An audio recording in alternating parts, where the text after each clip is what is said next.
Hello friends, welcome to my channel beats of board. आज की इस वीडियो में हम क्लास 10th केमिस्ट्री के जितने भी इम्पॉर्टेंट रिएक्शंस हैं, जितने भी इम्पॉर्टेंट नहीं, जितने भी तो सारे, वैसे तो सारे रिएक्शंस ही इम्पॉर्टेंट हैं। तो केमिस्ट्री की बुक में जितने भी सारे रिएक्शंस हैं, उन सारे रिएक्शन को जो है हम इस वीडियो में देखेंगे और किस कंपाउंड का क्या कलर होता है वो भी हम देखेंगे। तो यहाँ पे टोटल मेरे पास जो है 44 रिएक्शंस है। क्लास 10th में जो है टोटल यही रिएक्शन है, इसके अलावा जो है कहीं से रिएक्शन नहीं आएगा। तो अगर आप ये वीडियो देख लेते हैं तो आपका केमिस्ट्री का जो रिएक्शन पोर्शन है वो पूरा कवर हो जाएगा। तो चलिए स्टार्ट करते हैं इस वीडियो को। तो सबसे पहला जो रिएक्शन है हमारा वो यहाँ पे दिया हुआ है 3Fe+4H2O प्रोड्यूसेज Fe3O4+4H2। तो यहाँ पर जो है ये आयरन जो है वो वाटर से रिएक्ट करके आयरन ऑक्साइड बना रहा है और हाइड्रोजन गैस को रिलीज कर रहा है। आयरन के दो कंपाउंड्स होते हैं, मतलब इसमें जो है आयरन सेकंड एक ऑक्साइड हो सकता है और आयरन जो है एक थर्ड ऑक्साइड हो सकता है। तो जो सेकंड जो जिसमें आयरन के उस कंपाउंड में, आयरन के उस ऑक्साइड में जिसमें आयरन के 2 मॉलिक्यूल्स होते हैं उसको हम लोग फेरिक ऑक्साइड बोलते हैं, और जिसमें 3 मॉलिक्यूल्स होते हैं उसको हम लोग फेरस ऑक्साइड बोलते हैं। सेकेंड रिएक्शन दिया है हमारा CO+2H2O, यानी जब कार्बन मोनोडाइऑक्साइड जो है हमारा हाइड्रोजन से रिएक्ट करके मेथनोइक एसिड बनाता है। तो मेथनोइक एसिड का फॉर्मूला क्या होता है? CH3OH। अभी तो क्या है कि अभी जो 2021 के लिए जो सिलेबस रिडक्शन हुआ है उसमें जो है नोमेनक्लेचर हट गया है, इसलिए हमें ये जो है थोड़ा समझने में जो है दिक्कत होगी कि कैसे जो है एसिड्स और एल्कोहल्स का जो है हम लोग नेमिंग कर सकते हैं। पर आगे इसको भी हम लोग जो है थोड़ा सा प्रैक्टिस करेंगे तो ये हो जाएगा। और इसको हम जो है ये चैप्टर आगे की क्लासेज में भी हैं, इसलिए इसको यहाँ पे हटा दिया गया है क्योंकि आगे हम उसको कवर कर लेंगे। तो इससे उतना प्रोबेबिलिटी नहीं है कि इससे क्वेश्चन, इससे मतलब इस टाइप के रिएक्शंस आएंगे, पर ऐसे आ सकता है। तो हमें इसको भी जो है प्रिपेयर करना होगा। फिर थर्ड क्वेश्चन यहाँ पे दिया हमारा 6CO2+12H2O, और यहाँ पे एरो के ऊपर नीचे जो दिया हुआ था वो कंडीशंस दी हुई होती हैं कि इस रिएक्शन के लिए कौन कौन सी कंडीशंस नेसेसरी हैं। तो ये रिएक्शन तो बहुत ही फेमस रिएक्शन है, हम लोग बहुत ही छोटे क्लास से पढ़ते हुए आ रहे हैं कि ये फोटोसिंथेसिस का रिएक्शन है कि ये प्लांट्स कैसे अपना फूड बनाते हैं। तो कार्बन डाइऑक्साइड और वाटर के रिएक्शन से सनलाइट और क्लोरोफिल की प्रेजेंस में ग्लूकोज, ऑक्सीजन और H2O बनता है। ग्लूकोज का मॉलिक्यूलर फार्मूला C6H12O6 होता है, और इसमें हमें ये सारे जो है नंबर्स याद करने होंगे कि कौन सा कंपाउंड का कितना जो है मॉलिक्यूल प्रेजेंट है। जैसे 6 कार्बन डाइऑक्साइड के मॉलिक्यूल, 12 वाटर के मॉलिक्यूल के बीच रिएक्शन हो रहा है सनलाइट एंड क्लोरोफिल के प्रेजेंस में। तो हमें एक मॉलिक्यूल ग्लूकोज का, 6 मॉलिक्यूल ऑक्सीजन का एंड 6 मॉलिक्यूल जो है वाटर का जो है मिल रहा है। तो ये हमारा फोटोसिंथेसिस का रिएक्शन है। नेक्स्ट हमारा फोर्थ रिएक्शन दिया हुआ है CaO यानी quick lime plus H2O। Quick lime का वाटर के साथ रिएक्शन कराने पर स्लैग्ड लाइम हमें मिलता है, यानी कैल्शियम ऑक्साइड को अगर हम वाटर से रिएक्ट कराते हैं तो हमें कैल्शियम हाइड्रोक्साइड प्लस ये ये एक्सोथर्मिक रिएक्शन है, इसलिए इसमें जो है हीट रिलीज होता है। इससे एक्सपेरिमेंट भी आ सकता है। तो एक्सपेरिमेंट में हम सिंपली क्या रखेंगे कि हमें एक बीकर में पानी लेना है और उसमें चूना डालना है, उसमें हम चूना डालेंगे और फिर बीकर पे हाथ रखेंगे तो हमें गर्माहट महसूस होगी, हीट हमें फील होगा। तो ये जो है ये एक एक्सोथर्मिक रिएक्शन है क्योंकि इसमें हीट जो है प्रोड्यूस हो रहा है। फिर फिफ्थ रिएक्शन हमारा दिया हुआ है मीथेन का ऑक्सीजन के साथ। मीथेन का जो फॉर्मूला होता है वो होता है CH4, यानी कार्बन के एक एटम से हाइड्रोजन के 4 एटम्स जुड़े होते हैं। इसका जो हम ऑक्सीजन के साथ जो है, चूँकि एक हाइड्रोकार्बन है तो ऑक्सीजन के साथ ये रिएक्शन करके यानी बर्न होकर जो है CO2 और H2O को प्रोड्यूस करेगा। यहाँ पे methane plus 2O2 produces CO2 carbon dioxide plus 2H2O यानी वाटर मॉलिक्यूल्स। फिर नेक्स्ट रिएक्शन हमारा दिया हुआ है यहाँ पे, ये जो रिएक्शन है रेस्पिरेशन का रिएक्शन है कि रेस्पिरेशन में हमारे अंदर कौन सा रिएक्शन होता है, कौन सा एलिमेंट, कौन सा कंपाउंड जो है किस एलिमेंट्स और कंपाउंड्स में ब्रेक करता है, वो ये है। इसमें जो है ग्लूकोज जो है हमारा, जब हम सांस लेते हैं तो ग्लूकोज हमारे बॉडी में जो हम खाना खाए रहता है उससे स्टोर हुआ रहता है, और जब हम सांस लेते हैं तो ऑक्सीजन से रिएक्ट करता है ग्लूकोज। तो और फिर जो है ग्लूकोज ब्रेक होकर जो है कार्बन डाइऑक्साइड और H2O प्रोड्यूस करता है, और एटीपी भी प्रोड्यूस करता है। और हमारे जितने भी मेटाबॉलिक एक्टिविटीज़ होती है, एनाबॉलिक कैटाबॉलिक दोनों को मिला के मेटाबॉलिक एक्टिविटीज होता है। तो जितने भी एक्टिविटीज होती हैं उनको करने के लिए हम इसी एटीपी का जो है यूज़ करते हैं। इसी रिएक्शन से ये एटीपी जो बनता है उसी से हम अपनी सारी क्रियाओं को करते हैं। एक और चीज़ मैं बता देती हूँ कि मेटाबॉलिक में एनाबॉलिक और कैटाबॉलिक क्या होता है। मेटाबॉलिक के जो है 2 पार्ट्स होते हैं। मेटाबॉलिक हमारे इसके 2 पार्ट्स हैं, एक होता है एनाबॉलिक और एक होता है कैटाबॉलिक। तो हमारे बॉडी में ऐसी जितनी भी रिएक्शन जिसमें 2 या 2 से अधिक एलिमेंट्स या कंपाउंड्स मिलकर एक तीसरा जो है कंपाउंड फॉर्म करे, यानी इसमें जुड़ने वाला जिसमें रिएक्शन होता है उसे जो है हम एनाबॉलिक रिएक्शन बोलते हैं। और कैटाबॉलिक रिएक्शन क्या होता है? ऐसी रिएक्शन जिसमें कोई कंपाउंड जो है ब्रेक होते हैं हमारी बॉडी में, उसे जो है हम कैटाबॉलिक रिएक्शन कहते हैं। तो इसको और इन दोनों को मिला के हमारी सारी मेटाबॉलिक एक्टिविटीज़ होती हैं जिससे कि हम लाइफ जो है सस्टेन करते हैं। अब कैटाबॉलिक, इसको हम जो एनाबॉलिक और कैटाबॉलिक का जो ट्रिक है उसको हम लोग ऐसे याद कर सकते हैं। कैटाबॉलिक में कट आ रहा है यानी कटना, मतलब कोई चीज़ जो है टूटता है तो वो कैटाबॉलिक एक्टिविटीज़ होती है। जिस भी एक्टिविटीज़ में कोई कुछ टूटता होगा तो हमारी कैटाबॉलिक एक्टिविटीज़ होंगी, और जिसमें जो है कुछ इंटीग्रेशन होता होगा, जुड़ाव होता होगा, वो हमारी एनाबॉलिक एक्टिविटीज़ होंगी। ओके, अब जो नेक्स्ट रिएक्शन है हमारा वो फेरस सल्फेट का है। तो यहाँ पे FeSO4 जो है, FeSO4, इसको जब हम हीट करते हैं, ये जो यहाँ पे जो ट्रायंगल से बना हुआ है इसको हम डेल्टा बोलते हैं, और ये हीट को रिप्रेजेंट करता है कि हीट जो है इसमें दिया जा रहा है। तो जब हम इसमें हीट एनर्जी अप्लाई करते हैं FeSO4 में, तो यहाँ पर जो है वो ब्रेक करता है, यानी डिकम्पोजिशन रिएक्शन होता है, और वो फेरिक ऑक्साइड में और sulphur dioxide and sulphur trioxide में टूट जाता है। अब इस बार का जो हमारा सैम्पल पेपर था उसमें इसी रिएक्शन से क्वेश्चन, सबसे पहला क्वेश्चन इसी रिएक्शन से पूछा हुआ था कि FeSO4 का जो रिएक्शन होता है उसको डिकम्पोज करने पर जो गैस रिलीज होता है उसका नेचर क्या होता है। जब हमें पता रहेगा कि SO2 और SO3 रिलीज होता है तभी जो हम इसके नेचर को बता सकते हैं। फिर जो अब 8th रिएक्शन है हमारा, इसमें भी एक डिकम्पोजिशन रिएक्शन का यहाँ पे दिया हुआ है कि CaCO3 यानी लाइम स्टोन, हम इसको बोल सकते हैं मार्बल, हम बोल सकते हैं, उसका मार्बल हो गया, लाइम स्टोन हो गया, तो उसका फॉर्मूला हम लोग CaCO3 ही बोलेंगे। तो CaCO3 को जो है हीट से डिकम्पोज करने पर जो है वो CO और CO2 में ब्रेक हो जाता है। तो कैल्शियम कार्बोनेट को हम लोग हीट करेंगे तो वो क्विक लाइम और CO2 में ब्रेक कर जाएगा। फिर नेक्स्ट रिएक्शन हमारा दिया हुआ है लीड नाइट्रेट का। तो यहाँ पे ये 2PbNO3, इस टाइप के कंपाउंड जो हमें जो है स्पेशली ध्यान में रखना है, क्योंकि इस टाइप के कंपाउंड से क्वेश्चन पूछे जाते हैं, क्योंकि ये जो है थोड़ा कॉम्प्लिकेटेड टाइप का दिखता है। तो 40 से 50% बच्चे तो ऐसे इसको देख कर ही डर जाते हैं, तो वो इस क्वेश्चन को नहीं करते, तो इसलिए एग्जामिनर जो है इसको एग्जाम में जानबूझकर डालता है। तो 2PbNO3 और फिर ब्रैकेट क्लोज करके फिर 2 लगाना। इसका मतलब ये है ना कि नाइट्रोजन ट्राईऑक्साइड के 2 एटम्स हैं, 2 यहाँ पे जो है मॉलिक्यूल, और फिर 2 से इसमें मल्टीप्लाई हो गया, यानी टोटल NO3 जो है हमारे पास 4 है, और Pb यानी लीड के इसमें एटम जो है वो 2 है। तो लीड नाइट्रेट को भी जब हम हीट करेंगे तो ये जो है लीड ऑक्साइड यानी PbO में और नाइट्रोजन डाइऑक्साइड एंड ऑक्सीजन में जो है ब्रेक कर जाएगा। तो इसमें हमें क्या पूछ सकता है कि इस रिएक्शन में जो नाइट्रोजन डाइऑक्साइड रिलीज हुआ है इसका नेचर क्या हुआ है, इस टाइप के क्वेश्चन जो है इससे पूछे जा सकते हैं। यहाँ पे लीड नाइट्रेट जो है इसको ब्रेक करने पर लीड ऑक्साइड में ब्रेक हुआ है। फिर नेक्स्ट रिएक्शन जो दिया हुआ है ये बहुत ही इंपॉर्टेंट रिएक्शन है, इससे कई बार प्रीवियस ईयर में क्वेश्चन आया हुआ है, फोटो इलेक्ट्रिक डिकम्पोजिशन रिएक्शन का। अभी जो हमने ऊपर जो 2 रिएक्शंस देखे डिकम्पोजिशन के वो हीट से हो रहे थे, और यहाँ पर जो है यहाँ पे सनलाइट की वजह से जब डिकम्पोजिशन होता है तो उसे हम फोटो इलेक्ट्रिक डिकम्पोजिशन बोलते हैं। तो सिल्वर क्लोराइड और सिल्वर ब्रोमाइड ये 2 जो है कंपाउंड्स हैं जो कि जो है जब इनको सनलाइट में रखा जाता है तो ये डिकम्पोज हो जाते हैं। सिल्वर क्लोराइड जो है सिल्वर और क्लोराइड में ब्रेक कर जाता है, और सिल्वर ब्रोमाइड जो है हमारा वो सिल्वर और ब्रोमीन में जो है ब्रेक हो जाता है। इसको जो है ब्लैक एंड वाइट फोटोग्राफी में भी इसी फोटो इलेक्ट्रिक डिकम्पोजिशन रिएक्शन को यूज़ किया जाता है। ये दोनों जो हमें खास कर इन दोनों रिएक्शन को हमें ध्यान में रखना होगा, सिल्वर क्लोराइड और सिल्वर ब्रोमाइड वाला। इस टाइप से भी एक एनसीईआरटी में क्वेश्चन है कि सिल्वर क्लोराइड को और सिल्वर ब्रोमाइड को क्यों जो है हम मोटी कांच की बोतलों में रखते हैं। तो इसका आंसर ये होगा कि चूंकि जब ये मोटी कांच की बोतलों में अगर हम नहीं रखेंगे तो सनलाइट से ये रिएक्ट करेगा, और सनलाइट से रिएक्ट करेगा तो ये कंपाउंड जो है ब्रेक हो जाएगा और अपनी जो है इनिशियल जो प्रॉपर्टी होगी उसको ये खो देगा, इसीलिए जो हम इसको मोटी कांच की बोतलों में स्टोर किया जाता है। फिर नेक्स्ट रिएक्शन 11 नंबर रिएक्शन यहाँ पे डिस्प्लेसमेंट रिएक्शन दिया हुआ है।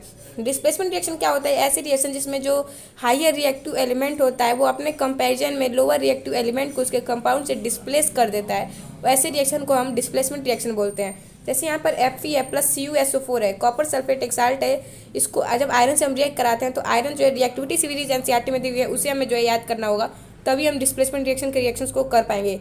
तो Fe जो है वो कॉपर से ज़्यादा रिएक्टिव होता है, उसके ऊपर होता है रिएक्टिविटी सीरीज में, इसलिए कॉपर से ज़्यादा रिएक्टिव होता है। तो ये कॉपर सल्फेट में से जो है कॉपर को डिस्प्लेस कर देगा, तो ये FeSO4 आयरन सल्फेट बना लेगा, और कॉपर जो है हमारा वो अलग जो है निकल जाएगा, प्रेसिपिटेट के रूप में रिएक्शन में बच जाएगा। फिर नेक्स्ट रिएक्शन हमारा दिया हुआ है कि इसमें भी जो है ये डबल डिस्प्लेसमेंट रिएक्शन का दिया हुआ है इसमें, जिसमें डबल डिस्प्लेसमेंट रिएक्शन क्या होते हैं, तो those reaction which take place by exchange of ions are known as double displacement reaction. बहुत ही सिंपल, हमें जो है सिंपल तरीके से एग्जाम में जो है आंसर लिख के आना है। तो यहाँ पे जो है Na2SO4 जो है सोडियम सल्फेट को जब हम बैरियम क्लोराइड BaCl2 के साथ रिएक्ट करवाएंगे तो हमारा बैरियम सल्फेट जो है PPT के रूप में बनेगा और +2 NaCl सोडियम क्लोराइड बनेगा। तो यहाँ पर देखिए इसका Na इसके साथ रिएक्ट किया और इसका Ba इसके SO4 के साथ, यानी एक्सचेंज ऑफ आयन्स हुआ है, इसीलिए जो इसे हम डबल डिस्प्लेसमेंट रिएक्शन बोलते हैं। फिर नेक्स्ट क्वेश्चन हमारा दिया हुआ है यहाँ पे रेडॉक्स रिएक्शन का। रेडॉक्स रिएक्शन क्या होते हैं? तो ऐसी रिएक्शन जिसमें ऑक्सीडेशन और रिडक्शन दोनों होता है उसे हम रेडॉक्स रिएक्शन बोलते हैं। अब ऑक्सीडेशन क्या होता है? तो वैसे रिएक्शंस जिसमें जो है ऑक्सीजन जो है ऐड हो या हाइड्रोजन जो है वो लूज हो, उसे जो है हम ऑक्सीडेशन रिएक्शन बोलते हैं। और रिडक्शन रिएक्शन क्या बोलते हैं? तो ऐसे रिएक्शन जिसमें कि हाइड्रोजन ऐड हो और ऑक्सीजन जो है वो रिड्यूस हो, उसको हम रिडक्शन रिएक्शन बोलते हैं। अब एक यहाँ पे फैक्ट ये है कि कोई भी रिएक्शन अगर सिर्फ ऑक्सीडेशन कर रहा है तो वो रिडक्शन भी करेगा, और अगर रिडक्शन आपको दिख रहा है तो मतलब वो ऑक्सीडेशन भी कर रहा है। यानी कोई भी ऐसा रिएक्शन जो ऑक्सीडेशन हो रहा है उसमें, उसे हम रेडॉक्स रिएक्शन कह सकते हैं। तो यहाँ पर देखिए जैसे हम समझते हैं कि CuO+H2 है और इसको जो है रिएक्ट करने पर, इसमें हीट प्रोवाइड करने पर, इन दोनों का जब हम रिएक्शन कराते हैं तो कॉपर से जो है ऑक्सीजन अलग हो जाता है। तो यहाँ पे हम लोग कह सकते हैं कि कॉपर ऑक्साइड का जो है रिडक्शन हो रहा है कॉपर में। हम ये नहीं बोलेंगे कि कॉपर का रिडक्शन हो रहा है, जो रिएक्टेंट में जो कंपाउंड है उसका रिडक्शन या ऑक्सीडेशन होता है। तो रिडक्शन किसका हो रहा है? तो कॉपर ऑक्साइड का रिडक्शन हो रहा है। और यहाँ पे जो H2 है, यहाँ पे H2O बन जा रहा है। तो ये जो ऑक्सीजन का एटम है वो H2 के साथ ज्वाइंट हो जा रहा है, तो हमारा H2O बन जाएगा। यानी हमारा जो H2 है हमारा, उसका ऑक्सीडेशन हो जा रहा है। तो इसमें ऑक्सीडेशन हुआ तो एक का रिडक्शन हुआ, एक ऑक्सीजन दिया तभी तो दूसरा उसको गेन किया। तो एक जो दे रहा है ऑक्सीजन को उसमें रिडक्शन हो रहा है, जो ले रहा है उसमें ऑक्सीडेशन हो रहा है। तो यानी कोई भी ऑक्सीडेशन रिडक्शन होगा तो उसे हम रेडॉक्स रिएक्शन बोलेंगे। फिर एक और ये इसका हम एग्जाम्पल देख लेते हैं कि जब जिंक ऑक्साइड को हम कार्बन के साथ रिएक्ट करवाते हैं तो ऑक्सीजन जो है हमारा कार्बन से जाकर अटैच हो जाता है, तो हमारा जिंक अकेला बच जाता है और कार्बन डाइऑक्साइड बन जाता है। तो ये भी जो हमारा रेडॉक्स रिएक्शन का एग्जाम्पल है। एक और रेडॉक्स रिएक्शन का एग्जांपल देख लेते हैं हम, हाइड्रोजन के कॉन्सेप्ट में देख लेते हैं। यहाँ पे जो है MnO2 है हमारा, और यहाँ पे जब इसको हम हाइड्रोक्लोरिक एसिड के साथ रिएक्ट करवाते हैं तो हमें जो है मैग्नीशियम क्लोराइड मिलता है, मैग्नीज क्लोराइड, और वाटर मिलता है और क्लोरीन मिलता है। तो इसमें भी जो है हाइड्रोजन और ऑक्सीजन का जो है एक से निकल के दूसरे में ऐड हो रहा है, एक से निकल रहा है एक में ऐड हो रहा है, तो इसे भी जो हम रेडॉक्स रिएक्शन बोलेंगे। फिर नेक्स्ट रिएक्शन हमारा दिया हुआ है रस्टिंग रिएक्शन है दिया हुआ है। ये एक फॉर्मूला दिया हुआ है कंपाउंड का, बहुत ही इंपॉर्टेंट है कि जो रस्ट जो होता है, जो लोहे पे जंग लगता है, उसका कंपाउंड का जो है मॉलिक्यूलर फार्मूला क्या होता है? तो Fe2O3 प्लस X.XH2O, ये जो है रस्ट का जनरल फार्मूला होता है। Fe2O3.XH2O का मतलब है कि H2O के मॉलिक्यूल जो है X नंबर से, यानी जितने देर तक आप जितना वाटर डालेंगे, मान लीजिए ज़्यादा पानी डाला तो ये X का वैल्यू जो है ज़्यादा रहेगा, ज़्यादा अगर कम नमी के कॉन्टेक्ट में है, कम वाटर के कॉन्टेक्ट में है, तो X का वैल्यू जो है वो कम होगा। तो जो रस्ट होता है उसका फार्मूला यही होगा, Fe2O3.XH2O। फिर 17th रिएक्शन जो दिया हुआ है, ये न्यूट्रलाइजेशन रिएक्शन की, जब एसिड और बेस से रिएक्ट करवाते हैं तो हमें साल्ट और वाटर मिलता है, इसे न्यूट्रलाइजेशन रिएक्शन बोलते हैं। तो HCl हाइड्रोक्लोरिक एसिड हमारा जब सोडियम हाइड्रोक्साइड बेस के साथ रिएक्ट करता है तो सोडियम क्लोराइड साल्ट और H2O वाटर प्रोड्यूस करता है। फिर नेक्स्ट हमारा दिया हुआ है कि जब हम N2 को नाइट्रोजन को ऑक्सीजन के साथ रिएक्ट करवाते हैं हीट के प्रेजेंस में, तो हमें नाइट्रोजन ऑक्साइड मिलता है। यानी इसमें हीट हम लोग दे रहे हैं, तो ये हमारा एंडोथर्मिक रिएक्शन होता है। जिसमें हीट हम लोग रिएक्टेंट को प्रोवाइड करते हैं वो हमारा एंडोथर्मिक होता है, और जिसमें हीट रिलीज होता है रिएक्शन के बाद वो हमारा एक्सोथर्मिक होता है। फिर 19th रिएक्शन जो हमारा पर्सिपिटेट रिएक्शन दिया हुआ है, एक और फैक्ट है कि जो भी डबल डिस्प्लेसमेंट रिएक्शन होगा उसे ही हम पर्सिपिटेट रिएक्शन भी बोलते हैं। लेकिन अगर डिफाइन करने को आएगा पर्सिपिटेट रिएक्शन तो हम ये लिखेंगे कि the reactions in which a solid substance left behind in the beaker और the container after the reaction is known as precipitate and this reaction is known as the precipitation reaction। तो यहाँ पे जो है BaCl2 जो है CuSO4 के साथ रिएक्ट करके BaSO4 बना रहा है, तो ये सॉलिड स्टेट में बीकर में रह जाता है, तो इसे हम PPT बोलते हैं, और CuCl2 यानी कॉपर क्लोराइड हमारा जो है साल्ट बन जाता है। फिर 20th नंबर रिएक्शन हमारा दिया हुआ है, ये भी एक बहुत ही जो है लॉन्ग रिएक्शन है, इसे देख के आप घबराइए नहीं, ये भी जो है जनरल ही है। तो 2KMnO4 को जो है हम जो है H2SO4 के साथ रिएक्ट करवाते हैं, तो हम और प्लस फेरस सल्फेट यानी FeSO4 के साथ हम रिएक्ट करवाएंगे, यानी टोटल 3 रिएक्टेंट्स है इसमें, potassium permanganate, sulphuric acid and ferrous sulphate.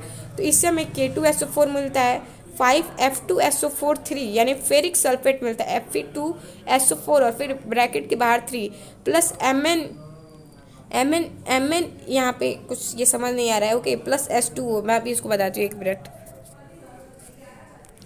MnSO4 है ये, ओके, प्लस 8H2O।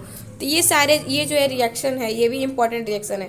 फिर नेक्स्ट जो हमारा दिया हुआ है, वैसे इतना टफ पूछता नहीं है, फिर भी हमें ये देख लेना चाहिए एक बार, और हम इसको देख लेते हैं। पोटेशियम पर मैग्नेट जब H2SO4 के साथ रिएक्ट करेगा प्लस फेरस सल्फेट के साथ रिएक्ट करेगा एक ही साथ, तो हमें K2SO4 मिलेगा, फेरिक सल्फेट मिलेगा यानी Fe2SO43 plus MnSO4 plus 8H2O जो है हमें मिलेंगे। फिर नेक्स्ट रिएक्शन दिया हुआ है, ये भी जो है हमारा, इसे भी हम जो है वो क्या बोलते हैं, डबल डिस्प्लेसमेंट रिएक्शन बोल सकते हैं।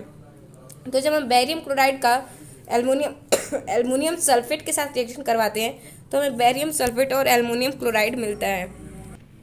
फिर ये नेक्स्ट रिएक्शन है हमारा, ये फिर से रिपीटेड है कि जब हम क्विक लाइम को वाटर के साथ रिएक्शन करवाते हैं तो हमें स्लेक्ट लाइम मिलता है, यानी कैल्शियम ऑक्साइड को जब वाटर के साथ रिएक्शन करवाएंगे तो कैल्शियम हाइड्रोक्साइड यानी स्लेक्ट लाइम हमें मिलेगा।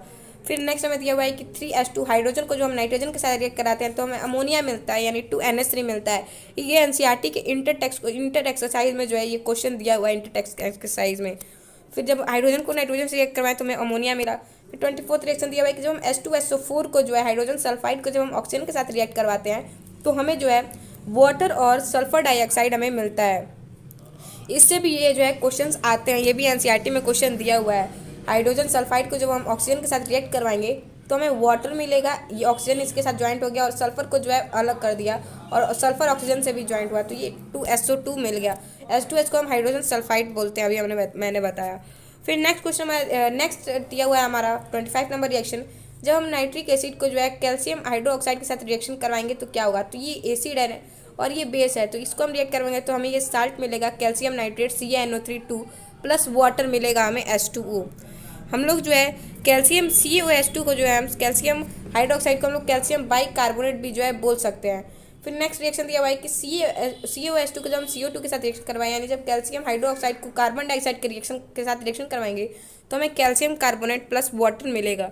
फिर जब हम जिंक को जो है सिल्वर नाइट्रेट के साथ रिएक्शन करवाएंगे AgNO3 के साथ, तो चूंकि जिंक जो है वो सिल्वर से ज़्यादा रिएक्टिव होता है, वो सिल्वर को डिस्प्लेस कर देगा, तो हमें zinc nitrate JnNO3 plus silver जो है हमें बाहर पर्सिपिटेट के रूप में जो है मिल के हमें मिल जाएगा। फिर 28 नंबर दिया हुआ है जब हम पोटेशियम ब्रोमाइड यानी 2KBr को जो है जब हम बैरियम आयोडाइड के साथ रिएक्शन करवाएंगे तो यहाँ पे भी जो प्रेसिपिटेशन रिएक्शन या डबल डिस्प्लेसमेंट रिएक्शन हम कह सकते हैं कि होगा। जो ये पोटेशियम है वो आयोडीन से रिएक्ट कर लेगा और ब्रोमीन जो है वो बैरियम से रिएक्ट कर लेगा, तो पोटेशियम आयोडाइड और बैरियम ब्रोमाइड जो है ये हमें प्राप्त हो जाएगा प्रोडक्ट के रूप में। फिर जब हम सोडियम हाइड्रोक्साइड यानी बेस को मेटल के साथ रिएक्ट करवाएंगे तो फिर इस केस में भी हमें जो है साल्ट और हाइड्रोजन गैस हमें मिलेगा। तो जब हम सोडियम हाइड्रोक्साइड जिंक के साथ रिएक्ट करेगा तो सोडियम और जिंक और ऑक्सीजन के बीच का कंपाउंड होता है सोडियम जिंकेट, जिसमें Na2ZnO2 इसका फॉर्मूला होता है, ये मिलेगा प्लस हाइड्रोजन गैस हमें मिलेगा। फिर ये हमें सोडियम जिंकेट का फॉर्मूला अच्छी तरह से याद होना चाहिए, Na2ZnO2, ये इंपॉर्टेंट है, ओके। फिर 13 नंबर रिएक्शन हमारा दिया हुआ है कि जब हम बैरियम क्लोराइड को जो है अमोनियम सल्फेट NH4SO4 के साथ रिएक्ट करवाएंगे तो हमें जो है बैरियम सल्फेट पर्सिपिटेट के रूप में मिलेगा और अमोनियम क्लोराइड साल्ट के रूप में मिलेगा। इसमें भी जो है डबल डिस्प्लेसमेंट रिएक्शन हुआ है, इसलिए हम इसे PPT रिएक्शन भी बोल सकते हैं क्योंकि इसमें बैरियम सल्फेट हमें PPT के रूप में मिलेगा। फिर जो है हम lead acetate PbCH3COO2 lead acetate को जो है हम पोटेशियम आयोडाइड के साथ रिएक्शन करवाएंगे तो हमें लीड आयोडाइड मिलेगा PbI2 प्लस हमें जो है 2CH3COOK मिलेगा। और एक हमें बात याद रखनी होगी कि जो लीड आयोडाइड होता है वो येलो कलर का होता है, लीड आयोडाइड जो होगा हमारा वो येलो कलर का होगा। फिर नेक्स्ट रिएक्शन हमारा दिया हुआ है कि जब हम 2KClO3 यानी पोटेशियम क्लोरेट का रिएक्शन जो है, पोटेशियम क्लोरेट को जो है जब हम हीट करेंगे उसको यानी डिकम्पोज करने के लिए जब हम हीट करेंगे कैटलिस्ट के प्रेजेंस में, कैटलिस्ट क्या होता है तो किसी भी केमिकल रिएक्शन की रेट को बढ़ाने वाले जो है सब्सटेंसेज को हम कैटलिस्ट बोलते हैं। Those substances which increase of the speed of chemical reaction is known as the catalyst. तो यहाँ पे जो है हम 2KClO3 को हीट करेंगे कैटलिस्ट के प्रेजेंस में। पोटेशियम परमैंगनेट जो है हमारा एक अच्छा जो है कैटलिस्ट होता है, तो जो है हमें पोटेशियम क्लोराइड और ऑक्सीजन जो है हमें मिल जाएगा ये डिकम्पोज होके। फिर 33 नंबर रिएक्शन दिया हुआ है कि जब हम बेस को जो है CH3COOH यानी इथेनॉइक एसिड के साथ रिएक्ट करवाएंगे तो हमें जो है हमें जो है सोडियम इथेनॉइड यानी CH3COOH Na, सिर्फ ये जो H है यहाँ पे जो H है उसको ये Na डिस्प्लेस कर दिया है और ये H यहाँ पे इसे OH के साथ जुड़ के वाटर बना लिया H2O। तो CH3CO C2H5 जो है हमारा वो बन जाएगा और प्लस जो हमें H2O मिल जाएगा। एक मिनट, ये 33 रिएक्शन था ना, मैं दोनों को मिक्स कर दिया मैंने। तो यहाँ पे ये 33 वाले में देखिए NaOH है, बेस है हमारा, ये CH3COH के साथ रिएक्ट करेगा तो सोडियम हमारा H को डिस्प्लेस कर देगा तो हमें CH3CONa मिल जाएगा प्लस H2O मिल जाएगा। सेम वैसे ये 34 वाला रिएक्शन है कि जब हम इथेनोइक एसिड को CH3COH को जब हम इथेनॉल के साथ जो है C2H5OH के साथ, यहाँ एसिड गलत हो गया है, ये अल्कोहल है, ओके। इसके साथ हम रिएक्ट करवाएंगे तो ये जो C2H5 है हमारा वो इस H को डिस्प्लेस कर देगा तो हमें CH3CO C2H5 मिल जाएगा, यानी इसे हम इथिल एसीटेट बोलते हैं और हमें जो है वाटर मिल जाएगा। फिर नेक्स्ट हमारा दिया हुआ है 35 नंबर रिएक्शन की जब हम इथेन का रिएक्शन, इसको हम इथेन बोलते हैं क्योंकि इसमें कार्बन के दो एटम्स है, इसलिए हम इसको इथ यहाँ पे लगाएंगे और यहाँ पे सिंगल बॉन्ड होगा इसलिए एन लगाएंगे तो इथेन हो गया हमारा। तो इसीलिए मैंने इसको मीथेन बोला। तो इसको जब हम ऑक्सीजन के साथ रिएक्ट करवाएंगे तो हमें वैसे ही जनरल कार्बन डाइऑक्साइड और वाटर जो है हमें मिल जाएगा और इसमें हीट और लाइट भी जो है रिलीज होगा। फिर 36 नंबर रिएक्शन क्या हुआ है कि जब हम आयरन ऑक्साइड को जो है फेरिक ऑक्साइड हम इसको कह सकते हैं क्योंकि यहाँ 2 एटम्स है, इसको जब हम एल्युमिनियम के साथ रिएक्ट करवाएंगे तो एल्युमिनियम जो ऑक्सीजन से ज़्यादा रिएक्टिव होता है तो ये एल्युमिनियम को ऑक्सीजन को जो है सॉरी क्या बोल रहे हैं एल्युमिनियम जो है Fe से ज़्यादा रिएक्टिव, ऑक्सीजन से नहीं, Fe से ज़्यादा रिएक्टिव है तो ये Fe को जो है डिस्प्लेस कर देगा और O3 के साथ मिलकर साल्ट बना लेगा Al2O3 और जो है Fe जो है वो डिस्प्लेस हो जाएगा, मेटल के रूप में हमें मिल जाएगा। फिर यहाँ पे हमें दिया हुआ है कुछ इंपॉर्टेंट कॉमन नेम्स दिए हुए हैं कि इथेनोइक एसिड को ही जो है हम एसिटिक एसिड बोलते हैं। इथेनोइक एसिड का एक कॉमन नेम जो है एसिटिक एसिड होता है और मेथनोइक एसिड को हम फॉर्मिक एसिड बोलते हैं। फॉर्मिक एसिड क्या होता है, तो जब चींटी हमें काटती है तो वो हमारे अंदर चींटी या जो हनी भी हो गई वो हमारे अंदर एसिटिक वो फॉर्मिक एसिड इंजेक्ट करती हैं जिससे कि हमें जो है जलन महसूस होता है, दर्द महसूस होता है। तो इथेनोइक एसिड को जो हम एसिटिक एसिड बोलते हैं और मेथनोइक एसिड को फॉर्मिक एसिड बोलते हैं, याद रखिएगा। फिर आयरन सेकेंड ऑक्साइड यानी Fe2O3 इसको हम बोलते हैं फेरिक ऑक्साइड होता है और पीबीआई यानी लीड आयोडाइड जो है हमारा लीड का कंपाउंड जो होता है वो येलो कलर का होता है। फिर नेक्स्ट रिएक्शन 37 नंबर रिएक्शन दिया हुआ है जब हम मैग्नीशियम को नाइट्रोजन के साथ रिएक्ट करवाएंगे तो हमें Mg3N2 मिलेगा। जब हम इसको हीट के प्रेजेंस में रिएक्ट करवाएंगे तो हमें Mg3N2 मिलेगा। फिर 38 नंबर रिएक्शन दिया हुआ है हमें कि C8H5OH यानी ऑक्टानॉल, इसको जब हम ऑक्सीजन के साथ इसको हम रिएक्ट करवाएंगे तो कोई भी जो कंपाउंड जो है वो ऑक्सीजन के साथ रिएक्ट करेगा तो जब बर्न होगा तो कार्बन डाइऑक्साइड, ऑक्सीजन के साथ रिएक्ट करना केमिस्ट्री का मतलब होता है कि किसी चीज़ को जलाना। तो जब मतलब आपको भी अगर जलाना होगा तो आप प्लस हम लोग लिख देंगे O2, तो इसका मतलब ये होगा कि आप बर्न हो रहे हो केमिस्ट्री में। तो इसको जब हम ऑक्सीजन के साथ रिएक्ट करवाएंगे हीट के प्रेजेंस में तो ये कार्बन डाइऑक्साइड और वाटर जो है देगा। ऑक्सीजन जो है यहाँ पे oxygen will not given in question में जो है जरूरी नहीं होगा कि यहाँ पे ऐसे क्वेश्चन आ सकते हैं कि मतलब ये हमें दिया हुआ है और यहाँ पे डैश दे सकता है और फिर पूछेगा कि यहाँ पे कौन सा कंपाउंड रखे कि ये कंपाउंड हमें मिलेगा तो यहाँ पे ऑक्सीजन होगा। फिर नेक्स्ट रिएक्शन हमारा दिया हुआ है कि जब हम ये कंपाउंड यहाँ पे क्या हुआ लिखा हुआ है ये कुछ समझ नहीं है V2O5, ये 30 नंबर के बाद का, ये जनरली ऐसे क्वेश्चन नहीं पूछे जाते हैं, वेनेडियम है ये। तो इसको जब हम कैल्शियम से रिएक्ट करवाएंगे तो जो V हमारा वो अलग हो जाता है और calcium oxide 5C calcium oxide हमें अलग मिल जाता है। फिर 14 नंबर रिएक्शन दिया हुआ है कि जब हम कॉपर सल्फेट को जो है लीड आयोडाइड के साथ रिएक्ट करवाते हैं तो हमें कॉपर आयोडाइड मिलता है प्लस आयोडीन मिलता है प्लस K2SO4 मिलता है। Cu2I2 को हम लोग बोलते हैं क्यूप्रस ऑक्साइड। फिर नेक्स्ट रिएक्शन हमारा दिया हुआ है कि जब हम सिल्वर को H2S हाइड्रोजन सल्फाइड के साथ रिएक्ट करवाते हैं तो हमें क्या मिलता है, तो सिल्वर जो है वो चूँकि हाइड्रोजन से ज़्यादा रिएक्टिव होता है वो हाइड्रोजन को डिस्प्लेस कर देता है इसके कंपाउंड में से, तो हमें silver sulphide Ag2S plus hydrogen हमें मिल जाता है। फिर नेक्स्ट रिएक्शन हमारा दिया हुआ है कॉपर नाइट्रेट का। जब कॉपर नाइट्रेट को हम लोग हीट करते हैं, इसको हम डिकम्पोज करते हैं तो हमें कॉपर ऑक्साइड, ऑक्सीजन और नाइट्रोजन डाइऑक्साइड मिलता है। ये इंपॉर्टेंट है यहाँ पे हमारा कि नाइट्रोजन डाइऑक्साइड का कलर क्या होता है, तो नाइट्रोजन डाइऑक्साइड जो हमारा वो ब्लैक कलर का होता है, काले कलर का।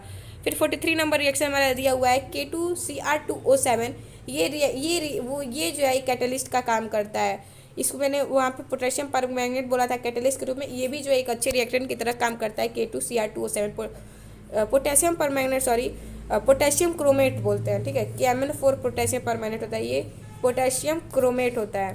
तो इसको जो है मैं जो SO2 और H2SO4 के साथ जब रिएक्ट करवाएंगे तो मैं Cr2SO4 3 मिलेगा plus potassium sulphate plus water मिलेगा, यानी साल्ट प्लस वाटर में मिल रहा है। फिर 44 और लास्ट रिएक्शन यहाँ पे दिखा हुआ है कि जब हम जिंक को जो है नाइट्रिक एसिड के साथ रिएक्ट करवाएंगे तो हमें क्या मिलेगा। तो सबसे पहले तो हमें जिंक नाइट्रेट मिलेगा साल्ट के रूप में, अमोनियम नाइट्रेट भी मिलेगा और वाटर जो है रिलीज करेगा।